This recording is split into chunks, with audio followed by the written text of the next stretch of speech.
25 বছর বয়সে যদি শুধু আপনার সামনের একটা হেয়ার লাইন নিয়ে খুব বেশি সমস্যায় আছেন, সাফায়ারে ইমপ্ল্যান্ট করা হচ্ছে এবং 2200 গ্রাফটে টোটাল ইমপ্ল্যান্ট করা হচ্ছে। যারা কলকাতা থেকে ট্রান্সপ্লান্ট করতে চাইছেন, কলকাতার মধ্যে একটা ভালো ক্লিনিক খুঁজছেন। নমস্কার, আমি মনোতোষ, আর আজকে আপনাদেরকে হেয়ার ট্রান্সপ্লান্টের আরো একটা পেশেন্ট রিভিউ দেখাবো আর অনেক রেজাল্ট আপনাদেরকে দেখিয়েছি। জানেন তো একটা কথা আছে যে জীবন যায় যাক, তবে চুল যেন না যায়। আজকে বর্তমান প্রজন্মের কাছে এটা খুব একটা প্রচলিত ভাষা, কারণ আমরা এই সময় দাঁড়িয়ে চুল নিয়ে এতটা বেশি সিরিয়াস এবং চুলের যে গুরুত্ব সেটা নিয়ে কিন্তু খুব বেশি ভাবতে থাকি। যাদের মাথায় চুল নেই, যারা এই ভিডিওটা দেখছেন, তারাই বুঝতে পারছেন যে যদি চুল না থাকে, আপনার মুখের হাসিটা কোথাও গিয়ে মিলিয়ে যায়, আপনার ভিতর থেকে মনে হয় যে আপনার সঙ্গে সব থেকে খারাপ কিছু করেছে এবং ভগবান হয়তো সেটা করে পাঠিয়েছে আপনার জন্য। আর এরকম কিছু কিন্তু আমরা সর্বদাই ভাবতে থাকি। আমার নিজে পার্সোনালি এরকম মনে হয়েছিল, সেই জায়গা থেকে আজকের কথাগুলো আপনাদেরকে বলছি।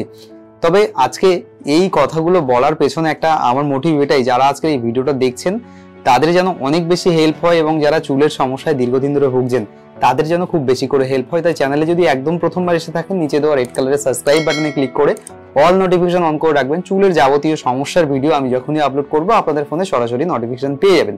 চলুন, আজকে কথা বলছি পেশেন্টের বয়স 25 বছর এবং 25 বছর বয়সে যদি শুধু আপনার সামনের একটা হেয়ার লাইন নিয়ে খুব বেশি সমস্যায় আছেন, সামনের হেয়ার লাইনটা আস্তে আস্তে থিনিং হয়েছে এবং সেই ডেন্সিটিটা হালকা হয়ে গেছে এবং দুটো সাইড হালকা করে রিসিড হয়ে গেছে, গ্রেড 2 বল্ডনেস। এই ক্ষেত্রে যখন আপনি ডাক্তারবাবুর সঙ্গে প্রথম কনসালটেশন করবেন বা ডাক্তারবাবুর সাথে যখন পরামর্শ করবেন বা কোনো একটা অভিজ্ঞ ডাক্তারবাবু বা যারা ট্রান্সপ্লান্ট করছেন তাদের সঙ্গে যখন কথা বলবেন, তারা কিন্তু আপনাকে একটা সঠিক পরামর্শ দিতে পারবে। এবং সেই পরামর্শটা কি জানেন তো, এটা হচ্ছে আপনার ট্রান্সপ্লান্ট করার জন্য একটা ওই যখন গ্রেড 2 পেশেন্ট ট্রান্সপ্লান্ট করতে যাচ্ছে তার কাছে কিন্তু তার হেয়ার লাইনটা সব থেকে বেশি ইম্পর্টেন্ট, কারণ এই হেয়ার লাইনটা যতটা ন্যাচারাল লুক দেওয়া যাবে তারপরেই কিন্তু একটা ভালো রেজাল্ট এবং ভালো একটা ডেন্সিটি পাওয়া যাবে। এবং যদি এই লুকটা কোথাও গিয়ে ট্রান্সপ্লান্টের লুকটা ম্যাচ না করে, তাহলে কিন্তু খারাপ একটা রেজাল্ট আপনি পাবেন। তো এই মুহূর্তে স্ক্রিনে যে ছবিটা দেখতে পাচ্ছেন, এটা হচ্ছে ট্রান্সপ্লান্ট করার আগের কন্ডিশনটা আপনারা এই মুহূর্তে দেখুন কতটা পাতলা এবং কতটা থিনিং হয়ে গেছে। এবং এরকম একটা সিচুয়েশনে দাঁড়িয়ে যদি আপনারও মনে হয় যে ট্রান্সপ্লান্ট করতে হবে এবং ট্রান্সপ্লান্টের প্ল্যান করছেন, সেক্ষেত্রে আপনাকে ডক্টর কনসালটেশন করা উচিত। আর যারা কলকাতা থেকে ট্রান্সপ্লান্ট করতে চাইছেন, কলকাতার মধ্যে একটা ভালো ক্লিনিক খুঁজছেন, কারণ কলকাতার মধ্যে একটা ভালো ক্লিনিক থেকে যদি আপনি একটা ভালো সার্জারি করতে পারেন, তাহলে কিন্তু একটা ভালো রেজাল্ট দিয়ে, ভালো ডেন্সিটি দিয়ে পুরোটা কভার করতে পারেন এবং সেটাও একটা মিনিমাম খরচের মধ্যে, আপনার সাধ্যের মধ্যে, এবং কলকাতার মধ্যে এসে আপনি চাইলে ট্রিটমেন্টটাও করিয়ে নিতে পারবেন। এক্ষেত্রে আরেকটা জিনিস জানিয়ে রাখি, ট্রান্সপ্লান্টের প্রসেস সম্পর্কে আপনারা অনেকেই জানেন যে surgery process hairline marking, graft পিছন থেকে তুলে এনে সামনে ইমপ্ল্যান্ট করা। এই গ্রাফট তুলে এনে যে সামনে ইমপ্ল্যান্ট করা হয় সেটা খুব সুন্দরভাবে ফিল করতে হয় পুরো এরিয়াটা থেকে এবং কভার করতে হয়, তাহলেই কিন্তু পুরো ডেন্সিটিটা দেওয়া যায়।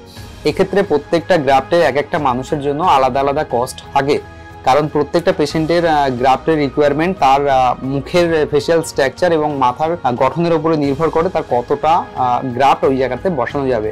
এখানে যে গ্রাফট বসানো হচ্ছে সেটা হচ্ছে সাফায়ারে ইমপ্ল্যান্ট করা হচ্ছে এবং 2200 গ্রাফটে টোটাল ইমপ্ল্যান্ট করা হচ্ছে। আপনি যদি সাফায়ারে ট্রান্সপ্লান্ট করেনও, সেক্ষেত্রেও স্টার্টিং প্রাইস আপনি ধরে রাখতে পারেন 20 টাকা থেকে 25, 30, 40, এইভাবেই কিন্তু আলাদা আলাদা টেকনিকের উপরে আলাদা আলাদাভাবে কস্টিংটা ডিপেন্ড করে। তাই কারোর কস্টিং কারোর সাথে কখনোই মেলাবেন না। সরাসরি যদি কস্টিং এর ব্যাপারে আপনাদের জানতে ইচ্ছা হয়, তাহলে স্ক্রিনে যে নাম্বারটা দেখতে পাচ্ছেন এই নাম্বারে কল করে সরাসরি আমাকে আপনাদের প্রবলেম জানাতে পারেন এবং হোয়াটসঅ্যাপ করে মাথার ছবি শেয়ার করে কত টাকা খরচ হবে, ট্রান্সপ্লান্ট করতে পারবেন কিনা এই বিষয়ে আপনারা জানতে পারবেন। আর এই ট্রান্সপ্লান্ট করার পরে সব থেকে বড় কথা যে একটা ট্রান্সপ্লান্ট করার পরে একটা বেসিক মেডিসিন শুরু হয়ে যায় এবং কারোর জন্য মেডিসিন খুব লং টাইম নিতে হয় এবং কারোর পেশেন্টের ক্ষেত্রে, যেমন এই ধরনের পেশেন্টের ক্ষেত্রে মিনিমাম 1 থেকে 2 মাস যদি মেডিসিন কন্টিনিউ করে, তারপরে কোনো মেডিসিন নেওয়ার খুব একটা প্রয়োজন হয়নি। পেশেন্টেরও ঠিক সেরকম একটা কন্ডিশন যেখানে মেডিসিন নেওয়ার খুব একটা প্রয়োজন হয়নি। আর এরপরে যে কথাটা বলছিলাম ট্রান্সপ্লান্টের রেজাল্টের কথাটা, আর এই যে রেজাল্টটা পাওয়া গেছে, এখানে খুব ভালো করে খেয়াল করে দেখুন, আমাদের সামনের হেয়ার লাইনটা চলে গেলে যতটা না খারাপ লাগে, সেইটুকু হেয়ার লাইন ফিরে পেলে কিন্তু একটা অ্যাগ্রেসিভ লুক পাওয়া যায়, মানুষের সঙ্গে কনফিডেন্সের সঙ্গে কথা বলা যায় এবং মানুষকে নিজেকে রিপ্রেজেন্ট করা যায়। আর এই মুহূর্তে পেশেন্টের ট্রান্সপ্লান্টের ঠিক 8 মাস পরের যে লুকিং, সেটা কিন্তু একেবারে ন্যাচারাল এবং অ্যাস্থেটিক লুক দেওয়া গেছে। সামনে থেকে দেখে কেউ বলতেই পারবে না যে এটা ট্রান্সপ্লান্ট করা হচ্ছে। পুরো ডেন্সিটি এবং সামনের হেয়ার লাইনটাকেও ঠিক সেইভাবেই কভার করা হয়েছে। চুলগুলো উপরে রাখার সত্ত্বেও এখানে মনে হচ্ছে যেন একটা ন্যাচারাল এবং সিঙ্গেল গ্রাফটের এক্সট্রাকশন করে সেগুলো প্লেসমেন্ট করানোর জন্য এত ভালো রেজাল্ট পাওয়া গেছে। আর প্রত্যেকটা ট্রান্সপ্লান্টে কিন্তু আপনিও এরকম একটা ভালো রেজাল্ট পেতে পারেন। এবং বর্তমান সময়ে ট্রান্সপ্লান্টেড ক্লিনিক বিভিন্ন জায়গায় হয়ে গেছে এবং ট্রান্সপ্লান্টের অনেক ডিমান্ড হয়ে গেছে। অনেক মানুষ প্রতিটা মুহূর্তে সার্জারি করছে তাদের শুধু চুলগুলোকে ফিরে পাওয়ার জন্য। তাই আপনিও যদি চুলের সমস্যায় ভুগছেন, যদি ভাবছেন যে সার্জারি করবেন, তাহলে অবশ্যই আমার সঙ্গে কন্ট্যাক্ট করে আপনার সার্জারিটা করাতে পারবেন। স্ক্রিনে যে নাম্বারটা আছে সেটা দিয়ে আপনার চুলের যে কোনো ছোটোখাটো সমস্যা থাকলেও আমাকে আপনারা জানাতে পারবেন। আর যদি চ্যানেলে একদম প্রথমবার এসে থাকেন, এখনও যদি সাবস্ক্রাইব না করে থাকেন, অবশ্যই সাবস্ক্রাইব করে দেবেন। আর হ্যাঁ, ভিডিওটা কেমন লাগলো সেটা কমেন্ট করে জানাবেন, আর ভালো লাগলে বন্ধুদেরকে শেয়ার করবেন যাদের এই ধরনের চুলের সমস্যা আছে। দেখা হচ্ছে পরবর্তী ভিডিওতে, ততক্ষণের জন্য ভালো থাকুন।